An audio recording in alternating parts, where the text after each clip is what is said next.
Morning Celkon mobile సమర్పించు business breakfast షోకి స్వాగతం. ప్రపంచవ్యాప్తంగా ఈక్విటీ మార్కెట్స్ నష్టాల్లో ట్రేడ్ అవుతున్నాయి. క్రూడ్ ధరలు ఎన్నడూ లేనంతగా లాస్ట్ 5.5 yearsలో ఎన్నడూ లేనంతగా $50 దిగువకు నైమెక్స్ క్రూడ్ పతనం కావడంతో ఈక్విటీ మార్కెట్స్లో మనం భారీ నష్టాలు చూస్తున్నాం. ఇదే పరిస్థితి ఇండియన్ మార్కెట్స్ కూడా స్ప్రెడ్ అయ్యే అవకాశం కనిపిస్తుంది. ఒక చైనా మినహాయిస్తే వరల్డ్ వైడ్ అన్ని మార్కెట్స్ నష్టాల్లో ట్రేడ్ అవుతున్నాయి. చైనీస్ మార్కెట్స్ జస్ట్ ఫ్లాట్గా ట్రేడ్ అవుతున్నాయి. సో రష్యా, వెనిజులా లాంటి దేశాల ఆర్థిక పరిస్థితి చమురు ధరల పతనం అయితే చాలా పతనావస్థకు దిగజారిపోయే అవకాశం కనిపిస్తుంది. ఇదే జరిగితే ఒకవేళ ఏదైనా పేమెంట్ డిఫాల్ట్స్ ఆయా దేశాలు తీసుకున్న రుణాలకు చెల్లింపులకు సంబంధించి ఏదైనా డిఫాల్ట్ పరిస్థితి ఉత్పన్నం అవుతుంది అన్న ఆందోళన వరల్డ్ మార్కెట్స్లో కనిపిస్తుంది.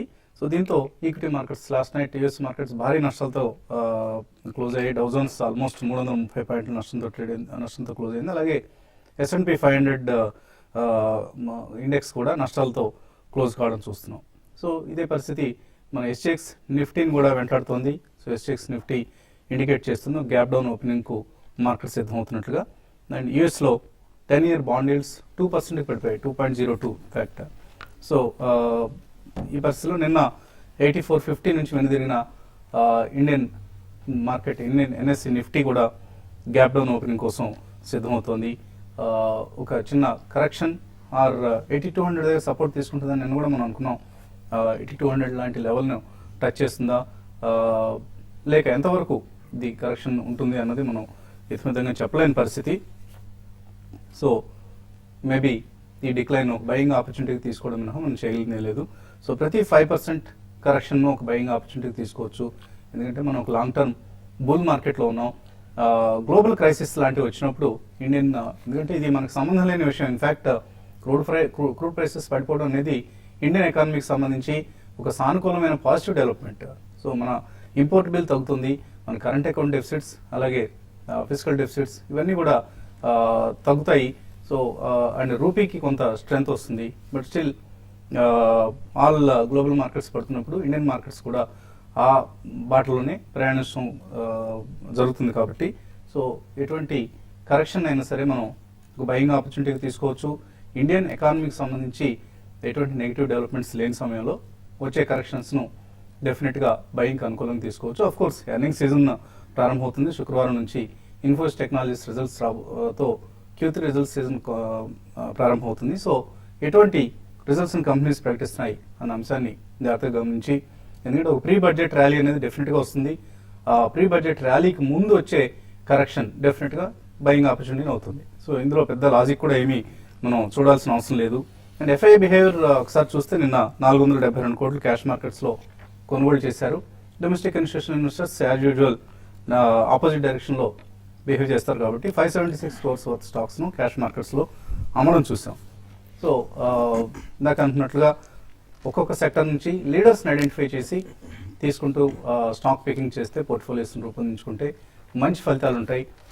అది ఆటోమొబైల్స్ కావచ్చు, బ్యాంక్స్ కావచ్చు, ఇన్ఫ్రాస్ట్రక్చర్ కావచ్చు, ఆర్ ఫార్మా కావచ్చు, IT కావచ్చు, ఇలా ఏ సెక్టర్ తీసుకున్నా కూడా బెటర్ కంపెనీస్ను, బాగా పెర్ఫామ్ చేస్తున్న కంపెనీస్ను సెలెక్ట్ చేసి పిక్ చేసుకోవడం ఒకటే ఈ పరిశ్రమ మనం చేయగలిగిన పని. మార్కెట్స్ పరిస్థితి గురించి మాట్లాడేందుకు మనతో అనలిస్ట్ సిద్ధంగా ఉన్నారు. సో ఎటువంటి ట్రేడింగ్ ధోరణి వాళ్ళు మనం చూడబోతున్నాం. ఓపెనింగ్ వీక్గా ఉండే అవకాశాలు కనిపిస్తున్నాయి. ఈ ఓపెనింగ్ వీక్నెస్ను ట్రేడర్స్ ఎలా ఉపయోగించుకోవచ్చు? ఓపెనింగ్ ఒక 60 to 70 పాయింట్స్ ఓపెనింగ్ వీక్నెస్ మనం చూడొచ్చు. అంటే 8300 లాస్ట్ 1 వీక్గా ఒక కీలకమైన ఒక లెవెల్ని ఇవాళ పరీక్షించబోతోంది. మార్కెట్ 8300 పరీక్షించిన తర్వాత మిడ్ సెషన్ల వరకు మార్కెట్ కన్సాలిడేషన్లోనే ఉండే అవకాశం ఉంది. ఇక క్లోజింగ్ ఒక 2 తర్వాత కనుక ఒక 8300 పైన స్టడీగా రికవర్ అయిందంటే కనుక మార్కెట్ ఒక పాజిటివ్ టర్న్ అనుకోవచ్చు. అలా కాకుండా క్లోజింగ్ సమయానికి రికవరీ కాకుండా 8300 కింద కనుక క్లోజ్ అయిందంటే మటుకు షార్ట్ టర్మ్ కరెక్షన్ బిగిన్ అయ్యే అవకాశాలు ఎక్కువ కనిపిస్తున్నాయి. అలాగే బ్యాంక్ నిఫ్టీలో చూస్తే కనుక 18800 దగ్గర కొంచెం మేజర్ సపోర్ట్ కనిపిస్తుంది. అది ఇంత తర్వాత మేజర్ రెసిస్టెన్స్. అది ఆ సపోర్ట్ పైన నిలదొక్కుందంటే కనుక 1 or 2 days కన్సాలిడేషన్ అయిందంటే కనుక అప్పుడు దాన్ని ఒక బయింగ్ ఆపర్చునిటీగా తీసుకొని ఒక బై పొజిషన్ అనేది ఫ్యూచర్స్లో తీసుకోవచ్చు. అలాగే షార్ట్ టర్మ్ ఇన్వెస్ట్మెంట్ కూడా చేయొచ్చు. అలా కాకుండా 18800 కనుక బ్రేక్ అయ్యి దాని కింద క్లోజ్ అయిందంటే మటుకు ఒక ఫ్రెష్గా షార్ట్ టర్మ్ కరెక్షన్ వచ్చే అవకాశమే కనిపిస్తుంది. మనం శుక్రవారం చూసాము ఒక మేజర్ అప్వర్డ్ బ్రేక్అవుట్. ఈ 2 రోజులు మళ్ళీ ఒక పుల్ బ్యాక్ రియాక్షన్ చూస్తున్నాము. ఈ పుల్ బ్యాక్లో మార్కెట్ కరెక్ట్గా 8,300 పైన నిలబడకుండా దాని కింద క్లోజ్ అవుతే శుక్రవారం ఏదైతే వచ్చిందో అప్వర్డ్ బ్రేక్అవుట్, అదొక ఫాల్స్ బ్రేక్అవుట్, అదొక బుల్ ట్రాప్గా భావించవచ్చు. సో మార్కెట్ ఇవాళ చాలా కీలకమైన ఒక షార్ట్ టర్మ్ డెసిషన్ ట్రెండ్లోకి వెళ్ళే అవకాశం కనిపిస్తుంది. 8,300 పైన నిలబడుతుందా లేదా అనేది మనం చూడాల్సిన టెక్నికల్గా ఒక మేజర్ అంశం. సో గ్లోబల్ మార్కెట్స్ అన్నీ నెగిటివ్గా ఉన్నాయి, మన మార్కెట్స్ కూడా వీక్గా ఓపెన్ అయ్యే అవకాశాలు కనిపిస్తున్నాయి. ఈ నేపథ్యంలో ట్రేడర్స్కి ఎటువంటి సలహా ఇస్తున్నారు? నిన్ననే మన మార్కెట్లో కొంత వీక్నెస్ అనేది +40 నుంచి -20 పాయింట్స్ దాకా రావడం చూసామండి. క్లియర్గా ఇండికేషన్ ఏంటంటే హైయర్ లెవెల్ కొంత సెల్లింగ్ అనేది రావడం చూసాము. ఈ రోజు కొంచెం ఆ సెల్లింగ్ అనేది కొంత ఉధృతమయ్యే అవకాశం ఉంది. కొన్ని స్టాక్స్ అయితే దాదాపు అన్ని స్టాక్స్ కూడా కొంత ఓవర్ బాట్లో ఉన్నాయి. కొన్ని స్టాక్స్ అయితే వీక్నెస్ అనేది క్లియర్గా నిన్న రోజు కనపడింది. కాబట్టి ఈ రోజు ఓపెనింగ్ కూడా మార్కెట్ మైనస్లో 40-50 పాయింట్స్ మైనస్లో ఉన్నప్పుడు కొంచెం ఇంట్రాడేలో మాత్రం ఒక రికవరీ వచ్చిందంటే స్టాక్ కానీ ఇండెక్స్ కానీ రికవరీ వస్తే సెల్ చేయమనే చెప్తాను. 1 or 2 days మార్కెట్లో కొంత కరెక్షన్ జోన్లోకి వెళ్ళే అవకాశం ఉంది. నిఫ్టీకి ఈవెన్ 8,200 దగ్గర చాలా స్ట్రాంగ్ సపోర్ట్ ఉందని మనం అనుకున్నాం. ఆ లెవెల్ కూడా టెస్ట్ చేసే అవకాశం ఉంది. తర్వాత నిన్నటి F&O డేటా కానీ గమనిస్తే ఎక్కువగా 8,200 పుట్ ఆప్షన్స్కి ఎక్కువ బయింగ్ అనేది మనం చూసాము. నియర్ టర్మ్కి అక్కడికి వచ్చినప్పుడు మళ్ళీ అక్కడ ప్రాఫిట్ బుక్ చేసి పుట్ ఆప్షన్స్ తీసుకున్న ఎవరైతే ఎఫ్ఐఎస్ ఉంటారో వాళ్ళు అక్కడ ప్రాఫిట్ బుక్ చేసుకునే అవకాశం ఉంటుంది. కాబట్టి ఆ లెవెల్ నుంచి మార్కెట్ రివర్స్ కావచ్చు. ఈ రోజు విషయానికి వస్తే హయ్యర్ లెవెల్ సెల్ చేయమని చెప్తాను. దాదాపు అన్ని సెక్టర్లు వీక్గా ఉండే అవకాశం ఉంది. ఈవెన్ కమాడిటీస్ కూడా లాస్ట్ నైట్ కొంత వీక్గా ఉన్నాయి. కమాడిటీ స్టాక్స్లో కూడా సెల్ చేయమంటాను. రిలయన్స్ కరెంట్ లెవెల్స్ నుంచి ఇంకా 25 to 30 రూపీస్ డౌన్ అయ్యే అవకాశం ఉంది. ఎవరి ర్యాలీలో రిలయన్స్ పుట్ని బై చేయమంటాను. తర్వాత కేన్ ఇండియా కూడా ఈ రోజు కూడా చాలా వీక్గా ఓపెన్ అయ్యే అవకాశం ఉంది. క్లోజింగ్ కూడా చాలా వీక్గా ఉంటుంది. దాంట్లో కూడా సెల్ చేయమంటాను. ఐటీ స్టాక్స్ కొంత వీక్ ఉన్నాయి. బట్ ఈ రోజు లోయర్ లెవెల్లో ఐటీ స్టాక్స్లో కొంత బయింగ్ రావచ్చు. ఐటీసీ, ఎఫ్ఎంసీజీలో ఐటీసీ అండ్ హెచ్యూలో లోయర్లో బయింగ్ చేసుకోమని చెప్తాను. సో క్రూడ్ ప్రైసెస్ $20 కూడా వచ్చే ఛాన్స్ ఉందంటున్నారు గ్లోబల్ క్రూడ్ ప్రైసెస్. సో అదే జరిగితే ఎనర్జీ కంపెనీస్ అన్ని చాలా దివాలా తీసే పరిస్థితి వస్తుంది. ఎనర్జీ కంపెనీస్ కి చాలా నష్టాలు వస్తాయి, జాబ్స్ పోతాయి. సో ఇదంతా కూడా ఒక స్పైరలింగ్ ఎఫెక్ట్ ఉంటుంది వరల్డ్ వైడ్ ఎకానమీస్ మీద. సో మ్యూచువల్ ఫండ్ ఇన్వెస్టర్స్ ఈ సమయంలో ఏం చేయాలి? రిస్క్ ఆఫ్ మూడ్ ఉన్న సమయంలో డెట్ వైపు వెళ్ళటం మంచిదా, లేదా దీన్ని మంచి ఆపర్చునిటీగా తీసుకొని ఈక్విటీ స్కీమ్స్లో ఇన్వెస్ట్ చేయొచ్చా? అంటే మెయిన్ ఇంపార్టెంట్ అండి, అసెట్ అలొకేషన్ అనేది చాలా ఇంపార్టెంట్ ఈ మార్కెట్ పరిస్థితిలో. ఎందుకంటే డెట్ ఆర్ ఈక్విటీ అనేది ఒక ఇండివిజువల్ రిస్క్ ప్రొఫైల్ బట్టి ఉంటుంది. సో ఆపర్చునిటీ మనం గత కొన్ని ఎపిసోడ్స్లో చెప్పినట్టు కూడా that is also evenly and very good poised. ఎందుకంటే ఒకవేళ ఇంట్రెస్ట్ రేట్స్ కట్ అయితే మాత్రం తప్పకుండా you have debt in a big way, you can get at least 13 to 14%. So కొన్ని డెట్ ఫండ్స్ ఏదైతే చూస్తున్నామో లాంగ్ డ్యూరేషన్ ఫండ్స్, వాళ్ళ మెచ్యూరిటీ ప్రొఫైల్ కానివ్వండి, డ్యూరేషన్ చూసుకున్నా కూడా you are getting good opportunities. And last 3 months 6 months returns తీసుకున్నా కూడా almost 15-16% returns ఇస్తున్న డెట్ ఫండ్స్ చూస్తున్నాం. సో ఒక conservative investors as you can always look at debt, but equity అనేది ఒక ఆపర్చునిటీ. ఒక మార్కెట్ ఇటువంటి ఆందోళన ఉన్నప్పుడు I think you have to look at equities. And ఎందుకంటే equities not for 3 months or 6 months, ఎందుకంటే you look at always for at least 2 years 3 years. So you should take a risk and then get in to equities.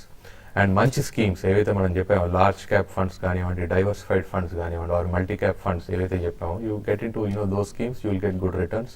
But ఏదైతే 2014లో వచ్చిన 40%, 50% ఆ expectations తోటి invest చేయకుండా good at at least look at 20-25% return, you will get it. But ఆ కాంబినేషన్లో కాకుండా you have good balanced funds. You have ICICI Prudential, Balanced Advantage Fund. You can look at, that fund. You have Tata Balanced Fund, regular monthly dividends, quarterly dividends each funds ఉన్నాయి. So conservative investors who want regular dividend can look at balanced fund also. దీనిలో advantage ఏంటంటే మీకు unlike debt funds 1 year తర్వాత మీకు 1 year you have invested, you get equity tax advantages ఏదైతే ఉంటాయో you get in the balanced funds. So you can look at any spectrum. Important thing is risk profile and ఎంతవరకు మీరు exposure తీసుకుందాం అనుకున్నారో I think each individual has to assess for himself. So risk of mood మార్కెట్స్లో, global మార్కెట్స్లో కనిపిస్తుంది ప్రపంచవ్యాప్తంగా.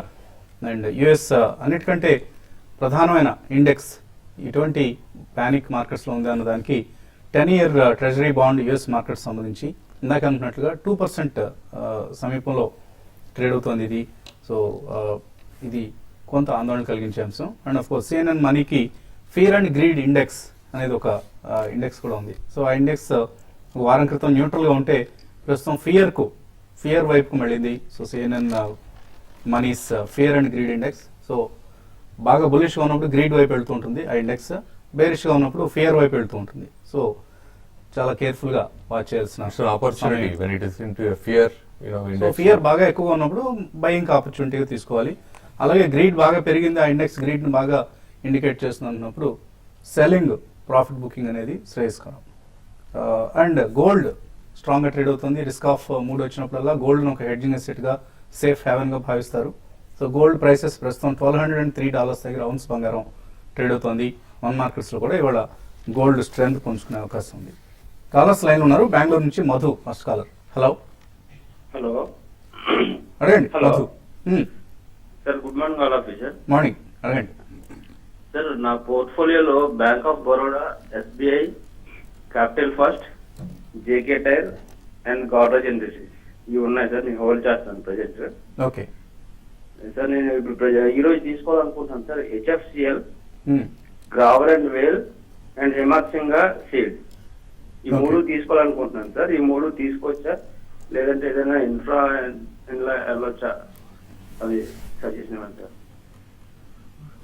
Select చేసిన కూడా పర్లేదు, ఓకే అనిపించే కంపెనీసే. HFCL, Grauer and Weil and Himat Singh Seide తీసుకోవచ్చు ఇక్కడ. ఫస్ట్ మీరు చెప్పిన స్టాక్స్ అన్ని కూడా బాగా బులిష్గా front line stocks long term కోసం డెఫినెట్గా హోల్డ్ చేయొచ్చు. కానీ మీరు చెప్పిన మిగతా రెండు స్టాక్స్లను హెచ్ఎఫ్సిఎల్ మటుకు పూర్తిగా అవాయిడ్ చేయడం మంచిది. కానీ హిమత్ సింగ్ సైడ్ చూస్తే కనుక టెక్నికల్గా ఈ లెవెల్లో కొంచెం కన్సాలిడేషన్ అవుతుంది. ఓకే, ఈ లెవెల్లో కాషియస్గా నా ఉద్దేశం కరెంట్ లెవెల్ అయినా 85 to 90 రూపీస్ దగ్గర బై చేయొచ్చు.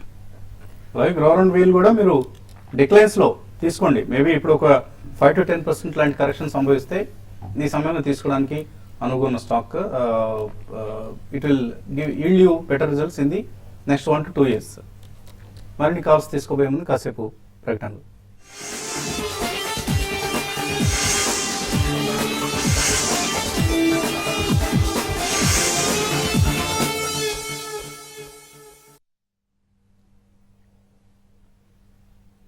సెల్కాన్ మొబైల్స్ బిజినెస్ బ్రేక్ఫాస్ట్ షోకి తిరిగి స్వాగతం. తర్వాత కాలర్ లైన్ ఉన్నారు విశాఖపట్నం నుంచి ప్రసాద్. హలో, నా పేరు ఎండి ప్రసాద్ అండి, విశాఖపట్నం నుంచి. అరేండి. సుదర్శన్ కెమికల్స్ తో 120 రూపాయల్లో కొన్నానండి, 1000 షేర్లు. అలాగే స్ట్రైట్స్ ఆర్కో ల్యాబ్ అండి, రెండు హోల్డ్ చేయించే పరిస్థితి ఏంటండి? So Strides, Arcolabs and Sudarshan Chemicals రెండు కూడా రీసెంట్ గా అంటే మా సుదర్శన్ కెమికల్ అయితే చాలా ఒక అప్ ట్రెండ్ నుంచి ఒక ఆగిపోయిందండి. ఇప్పుడు కరెంట్ అవర్స్ ఏంటంటే స్టాక్ కొంచెం డౌన్ సైడ్ వచ్చే అవకాశాలు ఎక్కువ కనపడుతున్నాయి. ఆల్రెడీ స్టాక్ కరెక్ట్ అవుతుంది.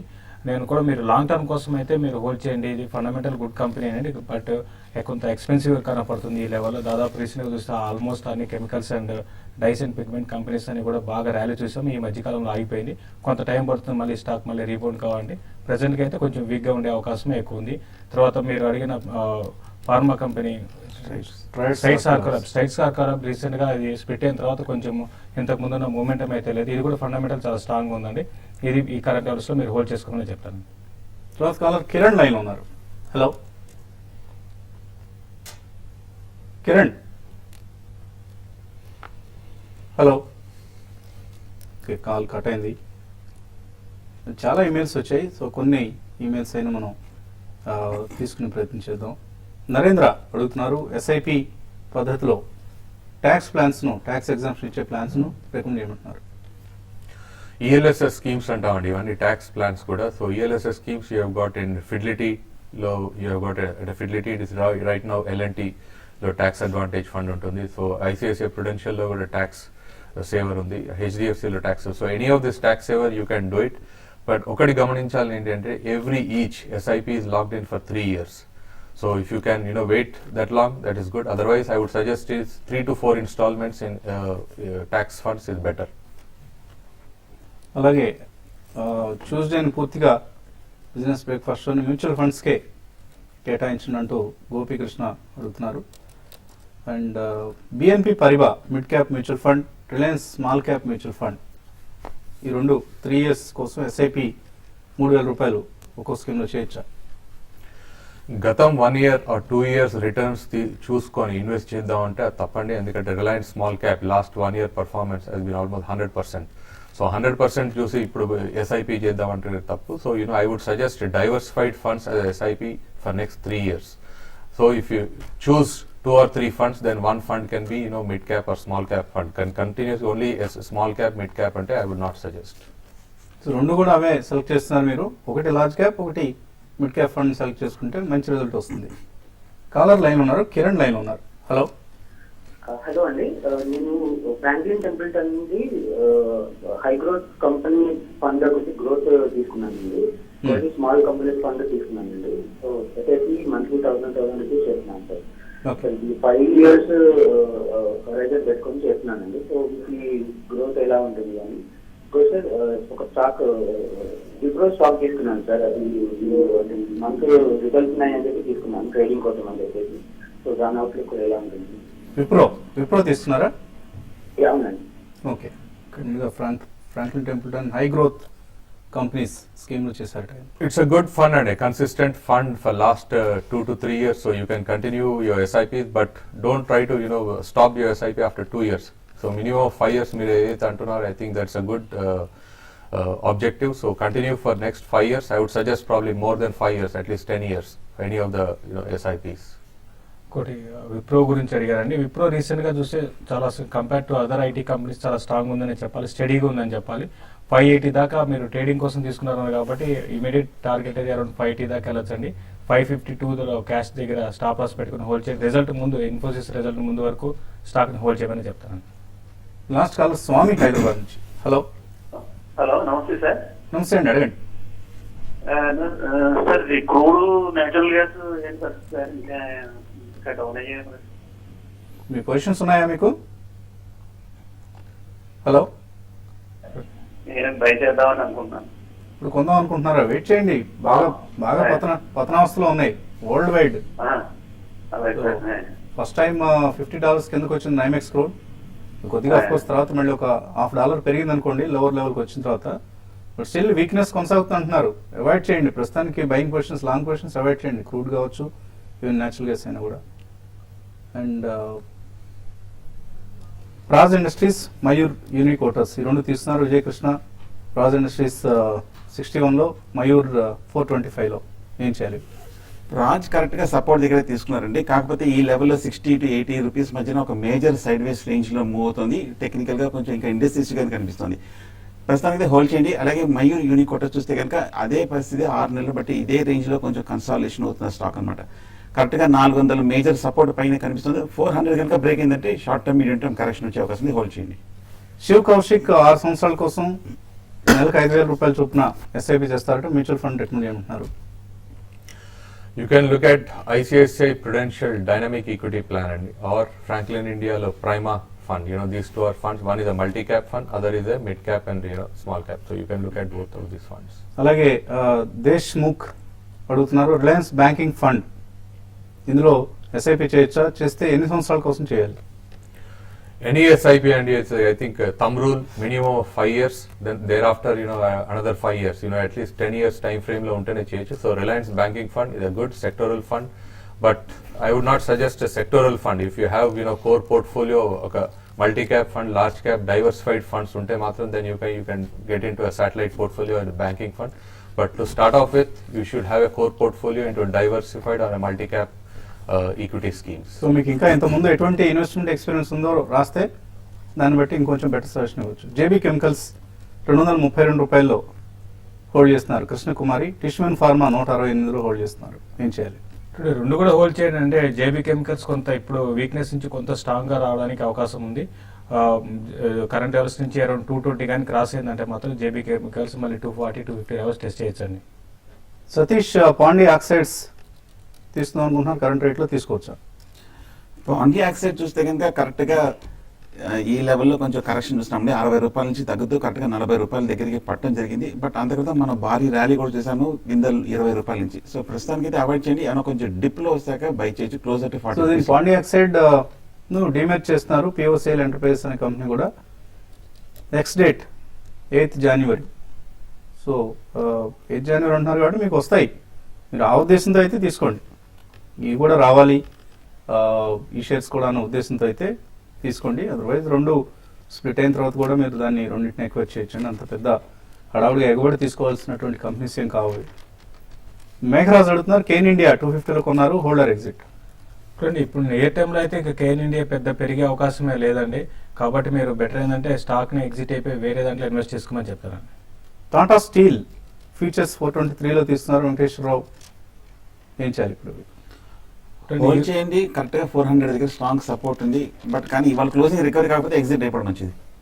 జేబీఎం ఆటో కొందాం అనుకుంటున్నారు ప్రవీణ్, ఈ రేట్లో తీసుకోవచ్చా?